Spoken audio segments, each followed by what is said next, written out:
বিছনাতে পৰি ইকাতি সিকাতি কৰি থাকোঁতে চকুৰ পচাৰতে নিশাটো পাৰ হৈ গ'ল। ব্ৰহ্মপুৱাতে উঠি নুপুৰে গা মূৰ ধুই কামাখ্যা ধামলৈ ওলাল। ইফালে সিফালে কৰি নুপুৰে ঘৰখন ভালদৰে চালে। গোসাঁই ঘৰত সোমাই চাকি জ্বলাই থাপনাৰ আগত সেৱা জনালে। নতুন সপোন অযুত আশালৈ নুপুৰে দেউতাকৰ চৰণত সেৱা জনালে। নুপুৰৰ তেনে ব্যৱহাৰত আচৰিত হৈছিল দেউতাক। মাজনী, তই এইবোৰ কি কৰিছ? দেউতা, মই কলেজৰ বান্ধৱী ৰীতাৰ বিয়াৰ খবৰ ল'বলৈ নগাঁৱলৈ যাওঁ। আশীৰ্বাদ কৰিব দেউতা, বাটত যাতে একো অপায়মংগল নহয়। এইবোৰ তই কি কৈছ মাজনী? যাত্ৰাৰ কালত এইবোৰ কথা ক'ব নাপায়। দাদাক মাত এষাৰ দিবলৈ নাপালোঁ। সি শুই আছে। তুমি দাদাক বুজাই দিবা। হ'ব যা মাজনী, সোনকালে আহিবি। গৈ পাই ফোন কৰিবি। ঘৰখনত তহঁত দুটা নাথাকিলে বৰ চিন্তা হয়। দেউতাকৰ কথা শুনি নুপুৰৰ হিয়া ভাঙি পৰিছিল। কোনো ৰকম নুপুৰে চকুলো বাধা দি ৰাখিছিল। দেউতাকৰ কাষৰ পৰা নুপুৰ আঁতৰ হৈ গ'ল। পাকঘৰত সোমাই মনাক চাহ একাপ বিচাৰিলে। বৌ, মই ৰেডি হ'লোঁ নগাঁও যাবলৈ। চাহ একাপ দিয়া। তুমি অকলে যাবা নেকি? মনীষা আৰু মই যাম বৌ। কিয় সুধিলা? ৰক্তিমে সুধিলে মইতো উত্তৰ দিব লাগিব। বৌ, ভালকৈ থাকিবা তুমি, বুলি মনাৰ ভৰিত স্পৰ্শ কৰি সেৱা কৰিলে। নুপুৰ, কি কৰিছা এইবোৰ? নাপায় নহয় এনেকুৱা কৰিব। ভালকৈ যাবা। ৰাস্তাত কিবা অসুবিধা হ'লে দাদালৈ ফোন কৰিবা। হ'ব বৌ, আহিছোঁ এতিয়া। ঠিক আছে নুপুৰ, গৈ পায়ে ফোন কৰিবা। জোৰ কৰি নুপুৰে চকুপানীবোৰ ধৰি ৰাখিলে। পিছলৈ এবাৰো ঘূৰি নোচোৱাকৈ গেটখন খুলি নুপুৰ ওলাই গৈছিল। বাধা দি ৰখা চকুপানীবোৰ ধাৰাসাৰে নিগৰি আহিছিল। তেনেতে ঋতিকে ফোন কৰিলে। থোকাথুকি মাতেৰে নুপুৰে ঋতিকক ওলাই আহিবলৈ ক'লে। মই কলেজ তিনিআলিতে ৰৈ আছোঁ। তুমি সোনকালে আহা। ঋতিক আহি পাই মানে নুপুৰে দোকান এখনৰ আঁৰ লৈ মেখেলা চাদৰযোৰ পিন্ধি তিতা চুলিকোছা মেলি দিলে। মেখেলাৰ কোচকেইটা ঠিক কৰি লওঁতেই ঋতিকে হঠাতে গাড়ীখন ৰখাই দিলে।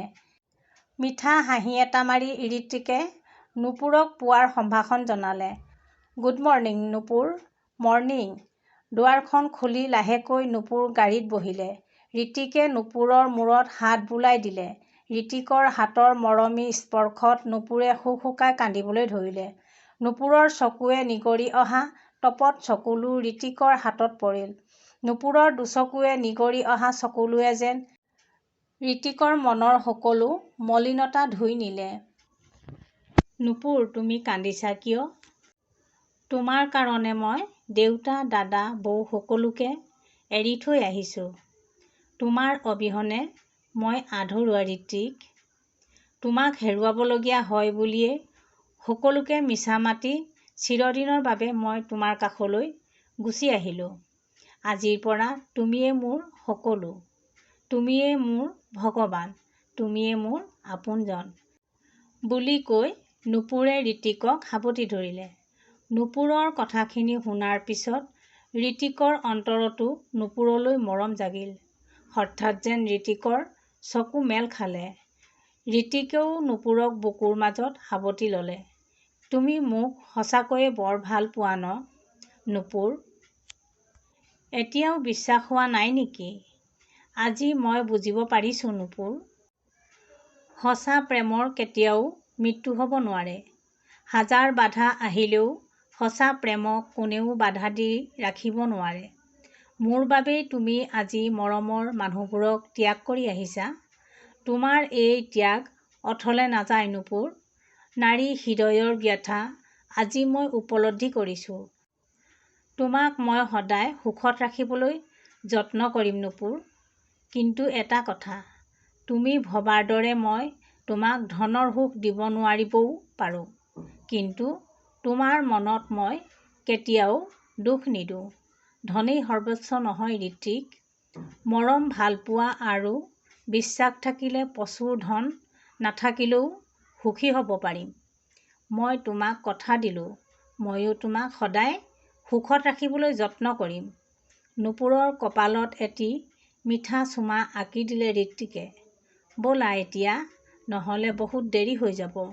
ঋত্বিকে নুপুৰৰ চকুপানীখিনি লাহেকৈ মচি দিলে আৰু লাহে লাহে গুৱাহাটী অভিমুখে যাত্ৰা কৰিলে। পুৱাৰ চেঁচা বতাহজাকে দুয়োৰে মন শিহৰিত কৰিলে। পূবৰ আকাশত ৰঙালী বেলি লাহে লাহে উঠি আহিছিল। বাহিৰৰ বতাহজাকে নুপুৰৰ চুলিবোৰ কোবাইছিল। বাৰে বাৰে আউল বাউল চুলিবোৰ ঠিক কৰি লৈছিল। ঋত্বিকে লক্ষ্য কৰিলে নুপুৰৰ দুচকুত এক ৰঙীন সপোন। বহু আশা ঋত্বিকে শেষ কৰি দিছে কেৱল টকাৰ বাবে। কিন্তু নুপুৰক শেষ কৰাৰ সি ভাবিছিল যদিও মাজে মাজে নুপুৰলৈ মৰম উপচি উঠে। জীৱনত ঋত্বিক প্ৰথম প্ৰেমত পৰিছে। আগদিনালৈকে শেষ কৰিম বুলি ভাবি থকা ঋত্বিকৰ অন্তৰত এতিয়া এটা প্ৰেমৰ বীজ ৰোপণ হৈছে। সেয়ে ঋত্বিকে সেই প্ৰেমক পূৰ্ণতা দিব বিচাৰিছে। কথাবোৰ ভাবি ভাবি গৈ থাকোঁতে নিহাই ফোন কৰিলে। ঋত্বিক, নিহাবাই ফোন কৰিছে। ৰিচিভ নকৰিবা ফোনটো। বাজি থাকক দিয়া। গাড়ীখন ৰখাই দিলে ঋত্বিকে। নুপুৰৰ হাতৰ পৰা ফোনটো লৈ চিমখন খুলি পেলাই দিলে। চিমখন কিয় পেলাই দিলা? সেইবোৰ বহুত কথা নুপুৰ। আজি এই শুভ দিনত সেইবোৰ কথাৰ পাতনি নেমেলোঁ। কথাবোৰ শুনিলে হয়তো তুমি মোক ঘৃণা কৰিবা। কিয় ঋত্বিক? এনেকুৱা কি কথা আছে যিবোৰ কথা শুনিলে তোমালৈ মোৰ ঘৃণা উপজিব? প্লিজ নুপুৰ, তুমি মোক জোৰ নকৰিবা। মই এদিন সকলো কথা তোমাক ক'ম। এতিয়া এটা কথা জানি থোৱা, আজিৰ পৰা তোমাক কোনেও একো কৰিব নোৱাৰে। ছাঁটোৰ দৰে মই সদায় তোমাৰ লগত থাকিম। তাৰমানে নিহাবাই মোক লৈ কিবা গেম খেলিছিল নেকি? নুপুৰে প্ৰশ্নবোধক দৃষ্টিৰে চাইছিল ঋত্বিকলৈ। তুমি ঠিকেই অনুমান কৰিছা নুপুৰ। এইবাৰ মই নিহাক সফল হ'বলৈ নিদিওঁ। মাক জীয়েক দুয়ো মিলি তোমালোকৰ ঘৰখন শেষ কৰি দিয়াৰ পৰিকল্পনা কৰিছে। ঋত্বিক, তুমি ইমান দিনে এইবোৰ কথা মোক কিয় কোৱা নাছিলা? তেতিয়া মই টকাৰ মোহত অন্ধ হৈ আছিলোঁ। ভাল বেয়া একো বুজি পোৱা নাছিলোঁ। আজি তুমি মোক বুজাই দিলা সঁচা ভালপোৱাৰ প্ৰকৃত অৰ্থ।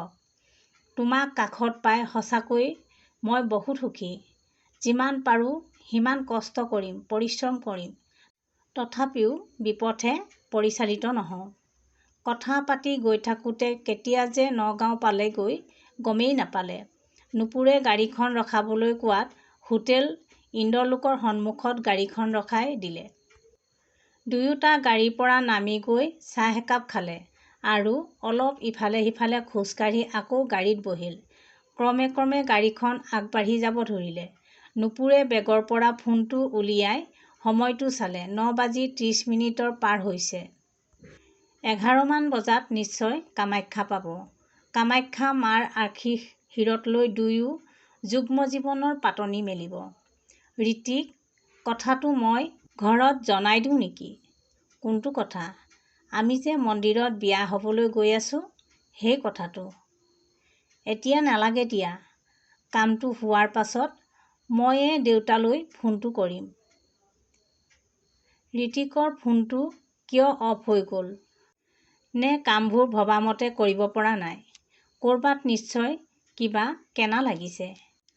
নুপুৰক ফোন কৰিলে তাই দেখোন সকলো গম পাই যাব। বৰ চিন্তিত পেলাইছে ঋত্বিকে। মুন্নাৰ ফোন নম্বৰ মোৰ হাতত নাই। কি কৰোঁ বাৰু? মুখৰ ভিতৰতে কথাবোৰ ভুৰভুৰাই আছিল নিহাই। হাতত নিউজ পেপাৰখন লৈ মৃণালিনী ওলাই আহিল বাৰান্দালৈ। কি ভুৰভুৰাই আছ মাজনী? মা, আজি মোৰ খেলখনৰ ফাইনেল ৰাউণ্ড। খেলখন কিমান আগবাঢ়িছে একো খবৰ পোৱা নাই। বৰ চিন্তা হৈছে। কি খেলৰ কথা কৈছ মই ঠিক বুজা নাই। মা, তুমিও যে আৰু? ঋত্বিকৰ লগত নুপুৰ আজি গুৱাহাটীলৈ গৈছে। ঋত্বিকে কোৱামতে খেলখন আজি শেষ হ'ব। কিন্তু এতিয়ালৈকে খেলখনৰ একো আপডেট পোৱা নাই। অ', ইমান ভাল খবৰটো তই মোক কিয় দিয়া নাছিলি? তোৰ খেলখন শেষ হ'ল বুলি? মোৰ খেলখনৰ কথা তই পাহৰি নাযাবি মাজনী। মা, ঋত্বিকৰ ফোন অফ হৈ আছে। সেয়ে চিন্তা হৈছে। ঋত্বিক ইমান মূৰ্খ নহয়। তই যদি তাক বাৰে বাৰে ফোন কৰি থাক নুপুৰৰ সন্দেহ নহ'ব জানো? সেয়েহে চাগৈ ফোনটো অফ কৰি থৈছে। তুমি ঠিকেই ভাবিছা। মই সেই কথাটো ভবাই নাছিলোঁ। নিউজটো চাই থাকিবি। এইবিলাক খবৰ নিউজ সোনকালে আহে। মাক জীয়েক দুয়ো টিভিৰ ওচৰত বহি অপেক্ষা কৰিবলৈ ধৰিলে। লাহে লাহে পশ্চিমৰ হেঙুলীয়া বেলি ডুব গৈছিল। চৰাই চিৰিকটিবোৰ নিজ নিজ সজালৈ ঢাপলি মেলিছিল। লুইতৰ বুকুত ৰান্ধনী বেলিৰ পোহৰে যেন এখন ৰঙা চাদৰ মেলি দিছিল। এখোজ দুখোজ কৰি দুয়ো মন্দিৰৰ পৰা তললৈ নামি আহিল। নুপুৰৰ কপালত জিলিকি উঠিল পুৱাৰ ৰঙা সৰুষ। তোমাৰ ফোনটো দিয়াচোন নুপুৰ। দেউতালৈ ফোন এটা কৰোঁ। দেউতালৈ ফোন কৰিব নালাগে ৰিতিক। বৌকে কথাটো কওঁ। বৌৱে বাকীবোৰ চম্ভালি ল'ব। দেউতাই মিছাতে হুলস্থুল লগাই দিব। ঠিক আছে। বৌলৈ ফোনটো লগাই ফোনটো মোক দিয়া। নুপুৰে মনালৈ ফোনটো লগাই ৰিতিকক দিলে। ৰিং হৈ আছে। লোৱা। হেল্ল' নুপুৰ। মনাৰ মাতটো শুনি ৰিতিক থমকি ৰৈছিল। নুপুৰ হেল্ল' বৌ মই ৰিতিকে কৈছোঁ। নুপুৰ আৰু মই আজি কামাখ্যা মন্দিৰত বিয়া হ'লোঁ। আশীৰ্বাদ কৰিব আমাৰ যুৱ জীৱন যেন সুখৰ হয়। কথাটো শুনি মনাৰ বৰ আচৰিত লাগিছিল। নুপুৰটো নগাঁৱলৈ বুলিহে ওলাই গৈছিল। তাই মানে মোৰ চৰণ চুই বিদায় লৈ গৈছিল। কথাটো কেনেকৈ দেউতাক জনাওঁ? যিটো কামলৈ ভয় কৰি আছিলোঁ সেইটোৱে হ'ল। হে ভগৱান! নুপুৰক একো বিপদত নেপেলাবা। এখোজ দুখোজ কৰি মনা ৰক্তিমৰ ওচৰলৈ গ'ল। টিভিৰ ওচৰত বহি ৰক্তিম আৰু দেউতাকে নিউজ চাই আছিল। কওঁ নকওঁকৈ মনাই কথাটো ক'লে। দেউতা বৰ ডাঙৰ কথা এটা হ'ল। বোৱাৰী মাজনীৰ কিবা? নহয় দেউতা। নুপুৰৰ একো হোৱা নাই। তাই আজি ৰিতিকৰ সৈতে কামাখ্যা মন্দিৰত বিয়া হ'ল। অলপ আগতে ৰিতিকে মোলৈ ফোন কৰি জনাইছে। এই সকলোবোৰৰ মূল তুমিয়েই মনা। তাইক তুমি বৰ বেছিকৈ লাই দিলা। কি পালা আজি? মই এতিয়া ল'ৰাটোক কি বুলি ক'ম? তুমি আহিব নালাগে। মোৰ ভণ্টি পলাই গ'ল। মোৰ সকলো মান সন্মান শেষ কৰি দিলা তুমি। ৰক্তিমে মনালিছাক খঙেৰে ক'লে। ৰাতিপুৱা তাই মোক ভৰি চুই সেৱা কৰোঁতেই সন্দেহ এটা হৈছিল। যদি সন্দেহ হৈছিলেই তাইক যাবলৈ দিলে কিয় দেউতা? ভাবিছিলোঁ ঘৰৰ পৰা অকলে প্ৰথমবাৰ ওলাই গৈছে সেয়েহে হয়তো আশীৰ্বাদ লৈছে। এনেকৈ যে তাই বুকুত কুঠাৰ মাৰিব মই সপোনতো ভবা নাছিলোঁ অ' বোপাই। এতিয়া পিছে কি কৰিব? কি কৰিবি আৰু? তাইতো একো বেয়া কাম কৰা নাই। আশীৰ্বাদ দিয়াৰ বাহিৰে অভিশাপটো দিব নোৱাৰোঁ। মোৰ মনত তই যেনেকুৱা তাইও তেনেকুৱাই। কিন্তু দেউতা? কোনো কিন্তু নাই। ভাল দিন বাৰ এটা চাই তাইক এদিন ঘৰলৈ আনিব লাগিব। ধুমধামকৈ আয়োজন কৰিম তাইৰ বিয়া। কথাবোৰ কৈ থাকোঁতে দেউতাৰ চকুলোৱে টোপ টোপকৈ চকুলো নিগৰি আহিল। বন্ধু বান্ধৱীসকল, মোৰ এই কাহিনীটো আপোনালোকে কেনেকুৱা পালে? কাহিনীটো মোৰ শেষলৈকে আপোনালোকে শুনাৰ বাবে বহুত বহুত ধন্যবাদ। লগতে লাইক কমেণ্ট আৰু শ্বেয়াৰ কৰি দিব বুলি আশা কৰিলোঁ। ধন্যবাদ।